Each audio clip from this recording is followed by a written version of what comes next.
بہت اہم مسئلہ جس پہ بہت زور دیا جا رہا ہے اور بہت لوگوں نے اس پہ بات کی ہے اور بہت سے حضرات کا اصرار تھا دنیا میں کئی ایک ممالک سے کہ ہم اس پہ ضرور بات کریں۔ دیکھو بھیا، اس مسئلے پہ ہم کئی مرتبہ بات کر چکے ہیں،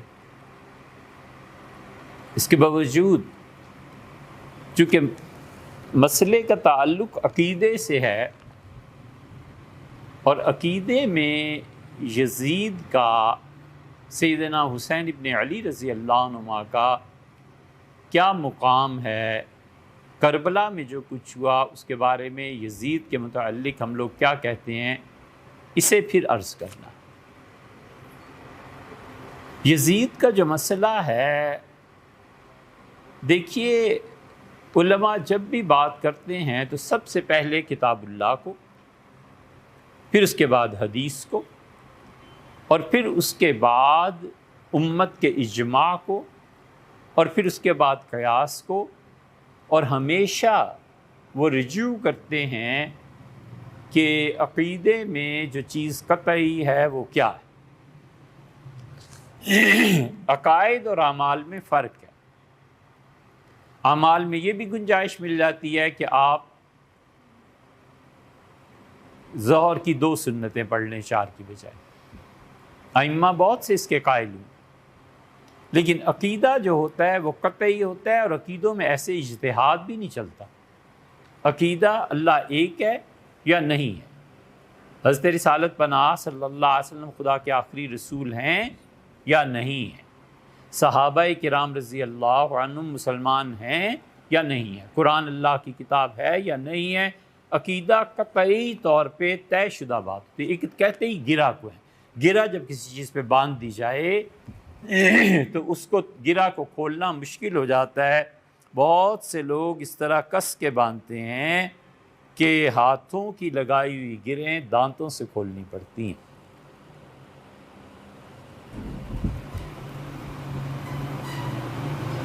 تو عقیدہ قطعی چیز ہوتی ہے۔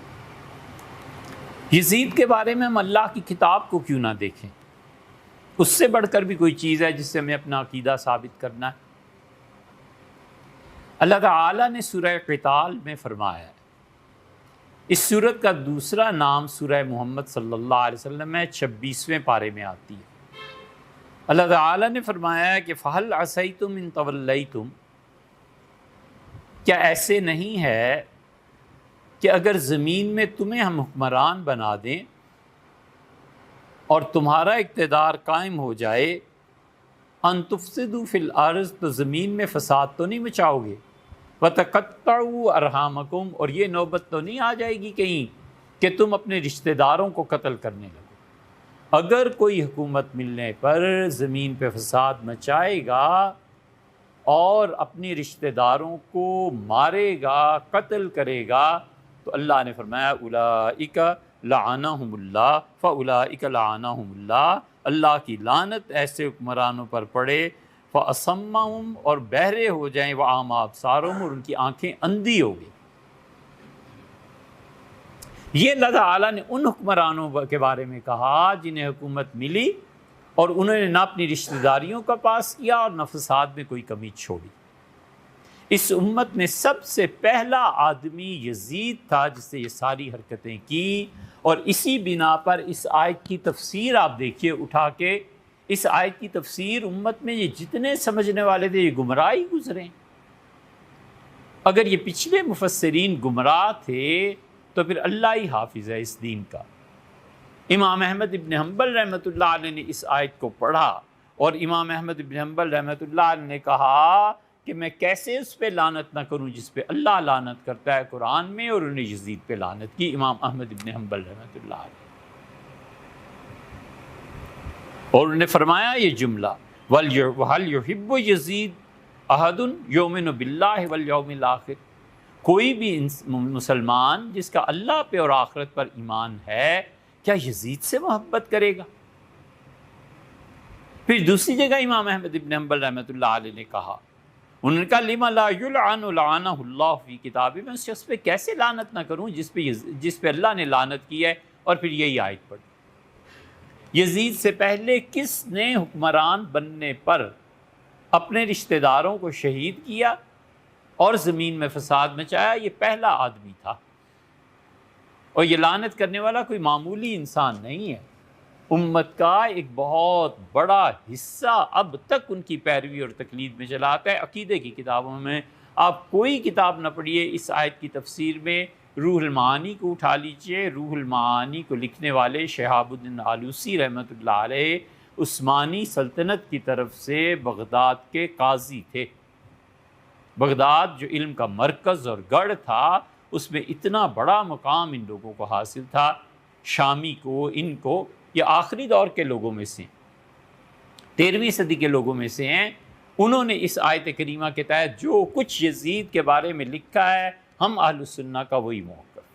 انہوں نے لعنت بھیجی ہے امام احمد ابن حنبل رحمۃ اللہ علیہ کی پیروی میں، اور پھر آگے آتی ہے بات، آپ پھر عرض کرتے ہیں کہ کیوں انہوں نے لعنت بھیجی ہے۔ یزید کے بارے میں صاف بات امام احمد ابن حنبل رحمۃ اللہ علیہ نے کی، ان کے ماننے والوں نے لکھا، ان کے پیروکاروں نے لکھا۔ ابن تیمیہ رحمۃ اللہ علیہ جو بنیادی طور پر حنبلی تھے، وہ یزید کی حمایت میں نہیں لکھ سکے، انہیں پتہ تھا نا امام کا مسلک کیا۔ اچھا بھیا، وہ عربی میں ہے نہیں، آپ تفسیر مظہری لے لیجیے۔ تفسیر مظہری یہ قاضی ثناء اللہ صاحب پانی پتی رحمۃ اللہ علیہ کی ہے۔ حضرت مرزا مظہر جان جانا رحمۃ اللہ علیہ نے انہیں خلافت دی تھی، اور حضرت مرزا مظہر جان جانا رحمۃ اللہ علیہ نے قاضی صاحب کے لیے ایک دن فرمایا کہ میں اس کو کیوں نہ اجازت دوں، میں نے اس شخص کو دیکھا ہے، یہ کھڑا ہوتا ہے تو اللہ کے فرشتے کھڑے ہوتے ہیں۔ عالم کشف میں ان کے شیخ نے کہا میں دیکھتا ہوں اس انسان کو، میرا یہ مرید کھڑا ہوتا ہے تو اللہ کے فرشتے اس کا قیام اور تعظیم کے لیے کھڑے ہوتے ہیں۔ قاضی ثناء اللہ صاحب پانی پتی رحمۃ اللہ علیہ نے تفسیر لکھی، اور اس کا نام اپنے شیخ کے نام پہ تفسیر مظہری لکھا۔ آپ تفسیر مظہری کھول لیجئے، اور کیا عقیدہ تھا حنفیوں کا اور کیا کہتے ہیں یہ حنبلی، آپ اس میں پڑھ لیجئے۔ آپ کیوں ادھر ادھر جاتے ہیں؟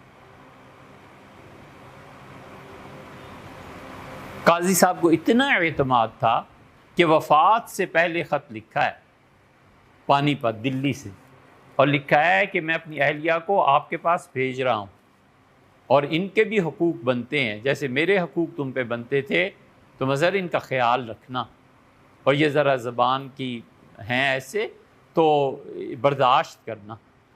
قاضی صاحب رحمۃ اللہ علیہ جس تعظیم سے اور جس تعلق خاطر سے انہیں رکھا، وہ ایک الگ داستان ہے، پوری اس پہ بھی ہے، وہ ایک الگ چیز ہے۔ قاضی ثناء اللہ صاحب رحمۃ اللہ کے قاضی ثناء اللہ پانی پتی رحمۃ اللہ علیہ، ان کی تفسیر دیکھ لیجئے، سورہ قتال، سورہ محمد صلی اللہ علیہ وسلم 26واں پارہ، اور یہ آیت کہ اللہ تعالیٰ نے فرمایا فَهَلْ عَصَيْتُمْ أَن تَوَلَّيْتُمْ، اور کیا تم سے بھی یہ گمان کیا جا سکتا ہے کہ زمین میں اگر ہم تمہیں اقتدار بخشیں تو تم زمین میں فساد پھیلاؤ اور اپنی رشتہ داریوں کو کاٹو؟ اگر کوئی شخص اقتدار ملنے کے بعد یہ کرے گا فَأُولَٰئِكَ لَعَنَهُمُ اللَّهُ، خدا نے اس پہ لعنت کی ہے، وہ بہرا ہے، وَأَعْمَىٰ أَبْصَارَهُمْ، اس کی آنکھیں اندھی۔ امام شافعی رحمۃ اللہ علیہ کو دیکھ لیں۔ امام شافعی رحمۃ اللہ علیہ نے ایک قول کے مطابق جو ان کی کتابوں میں ہے، کیا الحراسی کو دیکھیں، اگر یہ آپ نے نام نہیں سنا تو اس سے معذوری ہے۔ امام نووی رحمۃ اللہ علیہ کو دیکھیں، کیا الحراسی جو شافعی فقہ کے بہت بڑے ماہر ہیں، انہوں نے صاف اور واضح طور پر لکھا ہے اپنے فتاویٰ میں کہ ہم یزید پہ لعنت کے قائل ہیں اور ہم یزید پہ لعنت کرتے ہیں۔ یزید پہ لعنت کی یہی وجہ نہیں ہے کہ کربلا معلیٰ میں اس سے کیا کچھ کیا، وہ تو جو منہ کالا کرنا تھا کیا ہی کیا، اہل مدینہ کے ساتھ کیا کیا۔ اسی لیے عبید اللہ ابن عمر کو جب عبید اللہ ابن زیاد کو جب اس نے کہا کہ اب مکہ والوں کی خبر لو، تو اس نے کہا اللہ کی لعنت ہو اس پہ، میں کربلا میں ہی پہلے بہت کچھ کر چکا ہوں، اب کعبۃ اللہ رہ گیا، اب میں اس کے ساتھ بھی ٹکر لوں۔ سب جانتے تھے کہ اندرون خانہ کیا۔ امام شافعی رحمۃ اللہ علیہ کے دونوں قول مل جاتے، ایک جگہ کہ لعنت نہیں کرتے ہم، لیکن ہم اسے برا سمجھتے ہیں۔ کئی الحراسی کے فتوے پڑھ لیں۔ امام غزالی رحمۃ اللہ نے جو لکھا ہے شافعیوں میں سے کہ کہ اس پہ لعنت نہیں ہے تو اس کا مطلب یہ نہیں ہے کہ اس کی کوئی تعریف ہے یزید کی، صاف سا مطلب یہ ہے کہ وہ صوفی آدمی ہیں، انہوں نے لکھا یار لعن تان میں پڑھو ہی نہ۔ ایک صوفی نے لکھا ہے کہ بجائے اس پہ لعنت کرنے کے سیدنا حسین ابن علی رضی اللہ عنہ کے لیے قرآن کی تلاوت کر دو، کچھ کر دو۔ ایک مسلک اور مزاج ہے، جہاں عقیدے کی کتابیں آئیں گی وہاں قطعی اور دو ٹوک بات ہوگی۔ امام مالک رحمۃ اللہ علیہ کے بھی یہ دونوں قول ملتے ہیں۔ امام مالک رحمۃ اللہ علیہ نے یزید پہ لعنت بھیجی اور امام مالک رحمۃ اللہ علیہ ہی نے خاموشی کا حکم دیا۔ یہ اور امام ابو حنیفہ رحمۃ اللہ علیہ کے متعلق بھی دونوں قول ہیں، حنفی فقہا میں بھی دونوں مسلک ہیں۔ کچھ کہتے ہیں کہ یزید پہ لعنت نہ بھیجی جائے، لیکن یہ بات نہیں ہے۔ حنفیوں کی بات تو پھر ہم سے پوچھو یار، حنفی اس لیے کہتے ہیں ہم اس لیے لعنت نہیں بھیجتے کہ اس کے کرتوت کم ہیں، ہم اس لیے لعنت کو منع کرتے ہیں کہ آگے دروازہ کھل جائے اور تم صحابہ کرام رضی اللہ عنہ تک پہنچ جاؤ، ہم اس لیے منع کرتے ہیں۔ ورنہ امام ابو حنیفہ رحمۃ اللہ جس سکوت کے قائل ہیں وہ یہ ہے، یہ نہیں ہے کہ یزید کوئی اچھا آدمی۔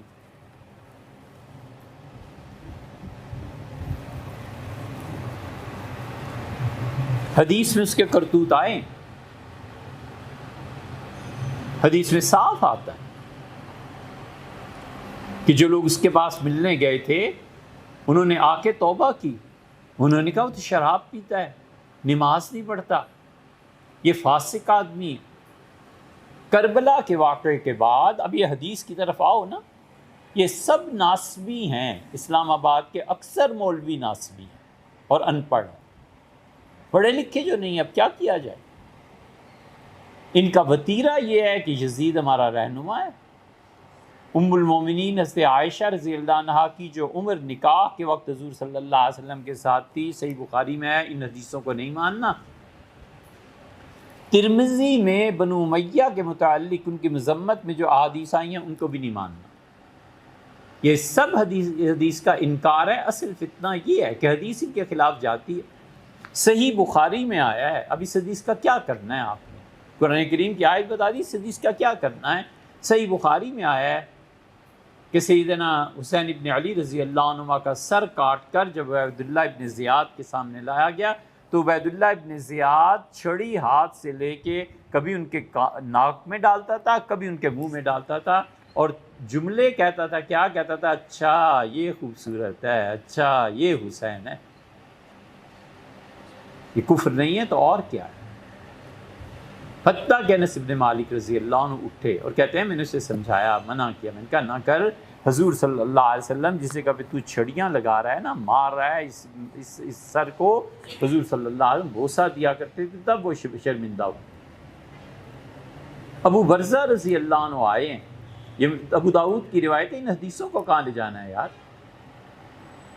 ابو داؤد میں آیا ہے کہ حضرت ابو برزہ اسلمی حضور صلی اللہ علیہ وسلم کے صحابہ رضی اللہ عنہ میں سے تھے، عبیداللہ ابن زیاد کھڑا تھا اور جب وہ آئے تو قد کے اعتبار سے کم تھے۔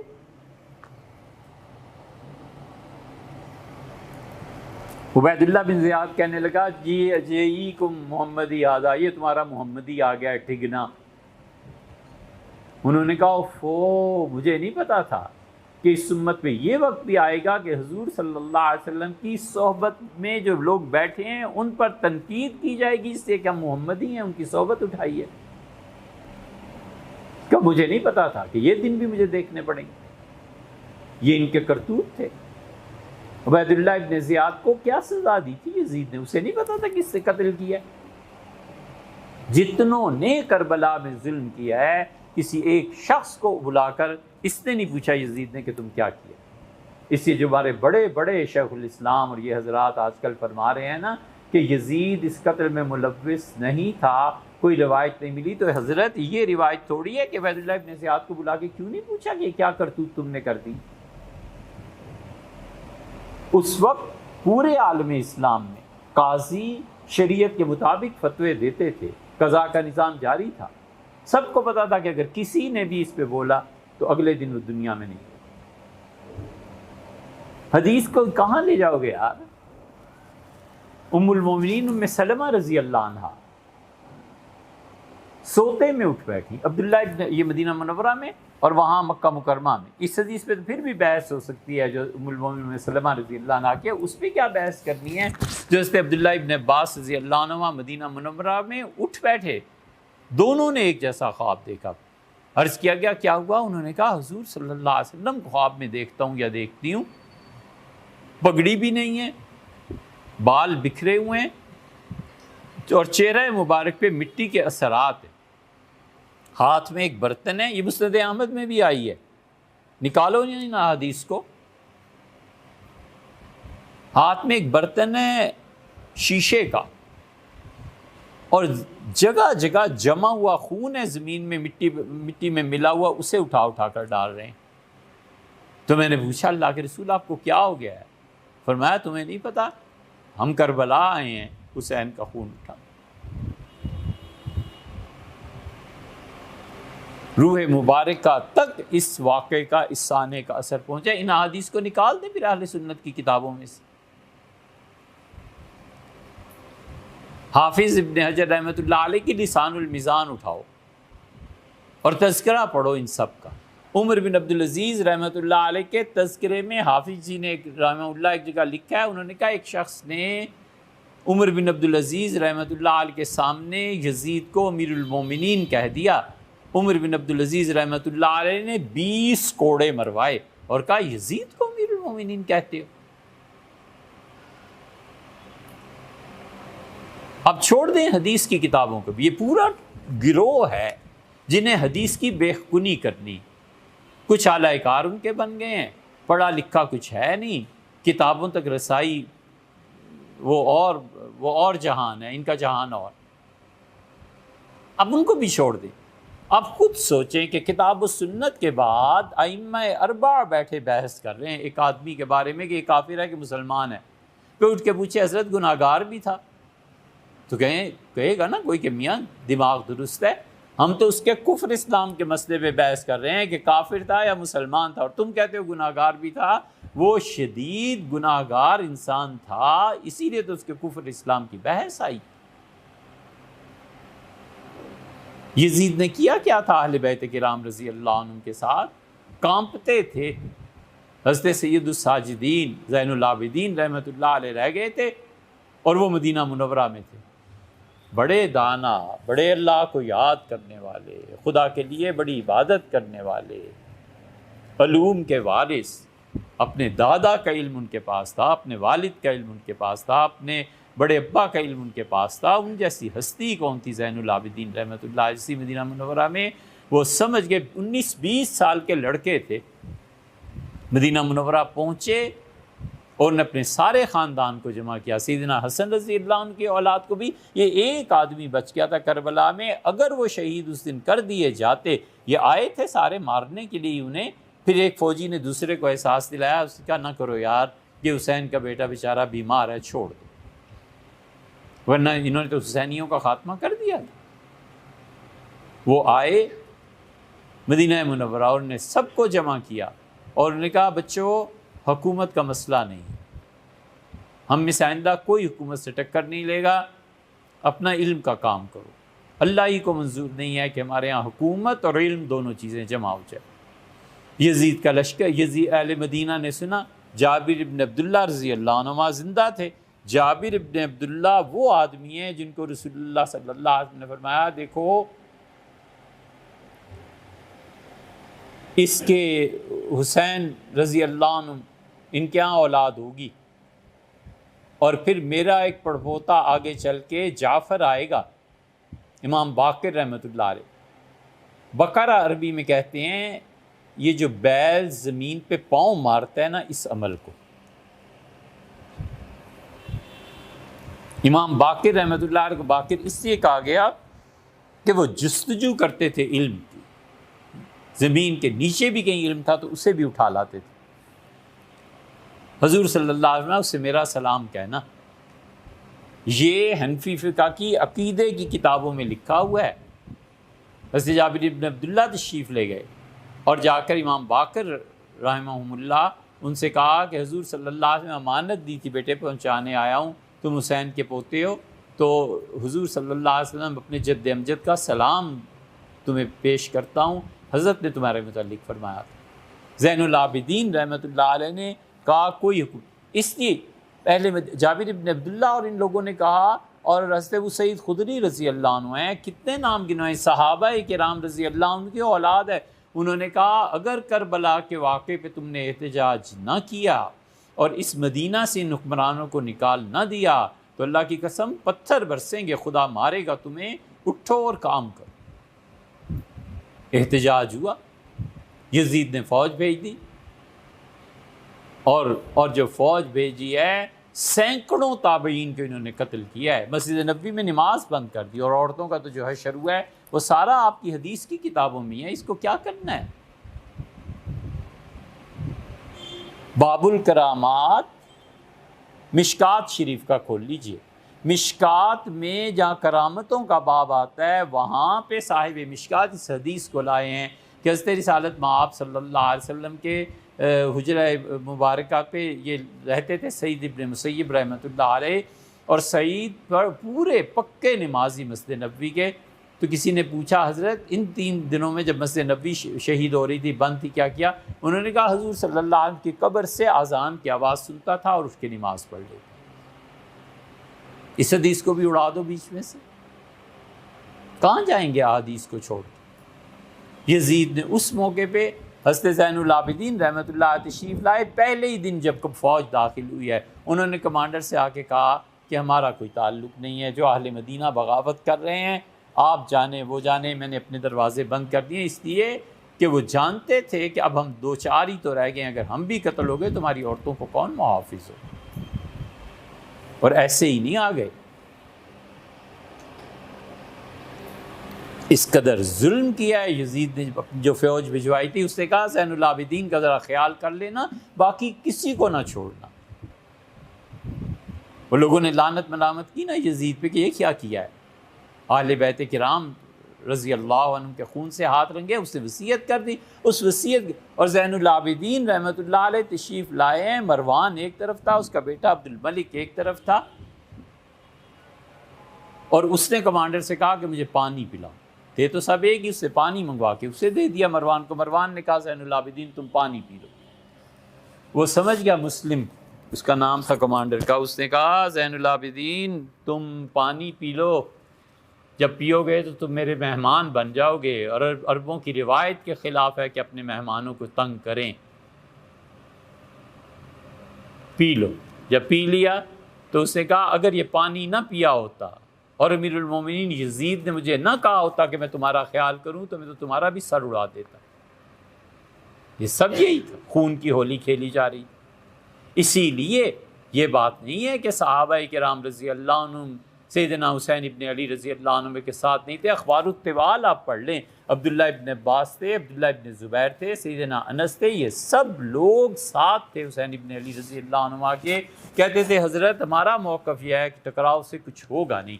عبداللہ ابن عمر رضی اللہ عنہ گئے، یزید کی بیعت کی، واپس آئے، لوگوں نے کہا حضرت تو برا آدمی ہے، انہوں نے کہا اللہ کے نام پہ بیعت کیا ہے، اللہ جانے اور وہ جانے۔ ابن عمر جانتے تھے کہ ہونا کچھ نہیں، انہوں نے کہا حسین تم نہ جاؤ، مکہ میں آ گئے ہو بس ٹھہرو یہاں، نہ جاؤ، کوئی فائدہ نہیں اس حکومت کے ساتھ ٹکراؤ،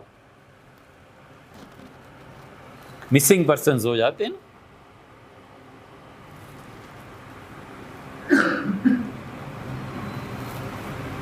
حسین ابن علی رضی اللہ عنہ نہیں مانے اور وہ چلے، تو عبداللہ ابن عمر رضی اللہ عنہ نے انہیں اپنے سینے سے لگایا اور چمٹا کے زور سے انہیں بھینچا اور روتے رہے، اور کہنے لگے شہید کا بیٹا شہید اللہ کے حوالے۔ پھر کہا حضرت بچوں کو تو نہ لے جائیں، اہلیہ کو تو نہ لے جائیں۔ انہوں نے فرمایا کوئی حرج نہیں، کوئی اتنی بڑی چیز نہیں، اجتہاد ان کا بھی تھا، اجتہاد سیدنا حسین ابن علی رضی اللہ عنہ کا بھی تھا، سیدنا حسین ابن علی رضی اللہ عنہ کا اجتہاد زیادہ اچھا تھا، ہم تو یہ سمجھتے ہیں۔ ان حدیثوں کو کہاں نکال کے لے جانا ہے؟ نتیجہ یہ کہ ان حدیث کا پھر انکار کرتے ہیں، اور حدیث کا انکار جب ہو گیا تو پھر کھلی چھٹی ہے، پھر ملاتے ہیں اگلا ان کا سٹیپ دیکھو نا، کہتے ہیں کہ عثمان رضی اللہ عنہ کی شہادت میں سیدنا علی رضی اللہ عنہ کا ہاتھ تھا، اور پھر اس سے بھی آگے بڑھتے ہیں، کہتے ہیں حسین اور حسن تو سرے سے صحابی ہی نہیں تھے۔ یہ عظیم الدین صدیقی نے امیر المومنین سیدنا یزید جو کتاب لکھی ہے اس میں کیا بھرا ہوا ہے؟ یہی تو سارا ہے۔ حنفی فقہا میں جساس رازی رحمۃ اللہ علیہ نے اپنی احکام القرآن میں جہاں یزید کا ذکر ہے، غالباً سورہ توبہ کا یا اسی سورہ مبارکہ کا ایک آیت ہے، اس میں صاف لکھا ہے کہ ملعون تھا یزید پہ اللہ کی لعنت ہو۔ مفتی کا کام بہت نزاکت کا ہے۔ مولوی صاحبان تو جو آیا کہہ لیا، مفتی کا کام آسان نہیں ہوتا۔ حضور صلی اللہ علیہ وسلم 3 میں سے 2 جہنم میں قاضی جائیں گے، 1 جنت میں جائے گا۔ یہ افتاء کا منصب ایسا ہی ہے، 2 مفتی تو ویسے ہی سیدھے جہنم میں چلے جائیں گے۔ اس لیے وہاں پر صاف آیا ہے حنفی فقہا۔ حنفیہ میں اتنے بڑے بڑے آدمی پیدا ہوئے ہیں کہ بلخ کے مفتی حضرات الگ تھے، وہ اجتہاد کے درجے پہ پہنچے ہوئے تھے۔ بخارا کے الگ تھے، سمرقند کے الگ تھے، بغداد کے الگ تھے۔ اگر یہ فقہ حنفی عراق اور بغداد سے آئی ہوتی تو اس کی شکل مختلف ہوتی۔ یہ آئی سمرقند اور بخارا سے۔ بخارا میں 3 ائمہ بخارا یزید کے کفر کے قائل تھے حنفی۔ یار حد ہے، آپ اسے امیر المومنین اور رحمت اللہ علیہ کہہ رہے ہیں، اور آپ کے سارے حنفی فقہا اس کے کفر اور اسلام پر بحث کرتے رہے ہیں۔ ائمہ بخارا میں بہت بڑی شخصیت تھی افتخار الدین طاہر رحمۃ اللہ علیہ، انہوں نے صاف لکھا ہے کہ ہم یزید پہ لعنت بھیجتے ہیں۔ یہ علماء بخارا کا فتویٰ ہے۔ دوسرے امام جو تھے وہ قوام الدین حماد تھے، حماد نے بھی اپنے فتوے میں یہی لکھا ہے۔ تیسرے ابراہیم سفار تھے۔ یہ خلاصۃ الفتاویٰ جو حنفی فقہ کی کتاب ہے اس میں آپ دیکھ لیں یزید کے بارے میں اہل سنہ کا موقف کیا ہے۔ اسی لیے یزید کا بیٹا جو تھا نا رحمہ اللہ، معاویہ بن یزید، اس نے اپنے بیٹے کا نام معاویہ رکھا تھا اپنے والد کے نام۔ معاویہ بن یزید کو جب حکومت ملی ہے باپ کے بعد، تو آیا ایک ہی پہلا اور آخری خطبہ اس نے دیا، اس نے کہا مجھے اپنے والد کے کرتوت پتہ ہے۔ اس نے رسول اللہ صلی اللہ علیہ وسلم کے اہل بیت کرام رضی اللہ عنہم کے خون سے اپنے ہاتھ رنگے،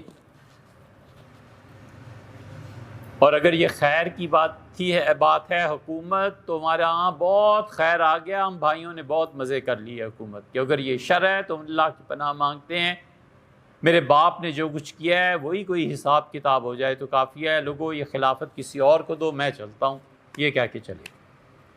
بالکل خلافت پہ ہاتھ نہیں رکھا۔ خلافت مروان کے پاس آئی، خلافت آئی عبد الملک کے پاس۔ عبد الملک نے یہ ناسبی حجاج ابن یوسف کی ایسی تعریف کرتے ہیں جیسے حجاج ابن یوسف معاذ اللہ استغفر اللہ کوئی بہت ہی پاک آدمی ہے۔ ترمذی کی اس روایت کو کہاں لے کے جاؤ گے یار؟ یہاں آیا ہے کہ 1,20,000 آدمی حجاج ابن یوسف نے قتل کرائے، اور انہیں کچھ معلوم نہیں تھا کہ کیوں قتل کیا جا رہا ہے، اور 35,000 آدمی اس کی موت پہ جیلوں سے نکالے گئے جنہیں پتہ ہی نہیں تھا کہ ہم جیل میں کیوں چلے گئے۔ جبر کی حکومت یہ ہوتی ہے۔ حجاج ابن یوسف کی حکومت فوج کی تھی نا، تو پھر یہی ہوتا ہے۔ کتنی کتھا سنائیں۔ اسی لیے عبد الملک جب حکمران بنا ہے تو حجاج ابن یوسف اس کا کمانڈر تھا، اس سے بھی بیت اللہ کو آگے توڑ دیا، بیت اللہ مدینہ منورہ میں تباہی پھیلا دی۔ حضرت انس رضی اللہ عنہ کے ہاتھوں پہ مہر لگا دی کہ یہ گورنمنٹ کا مجرم ہے، کوئی اس آدمی سے نہیں ملے گا۔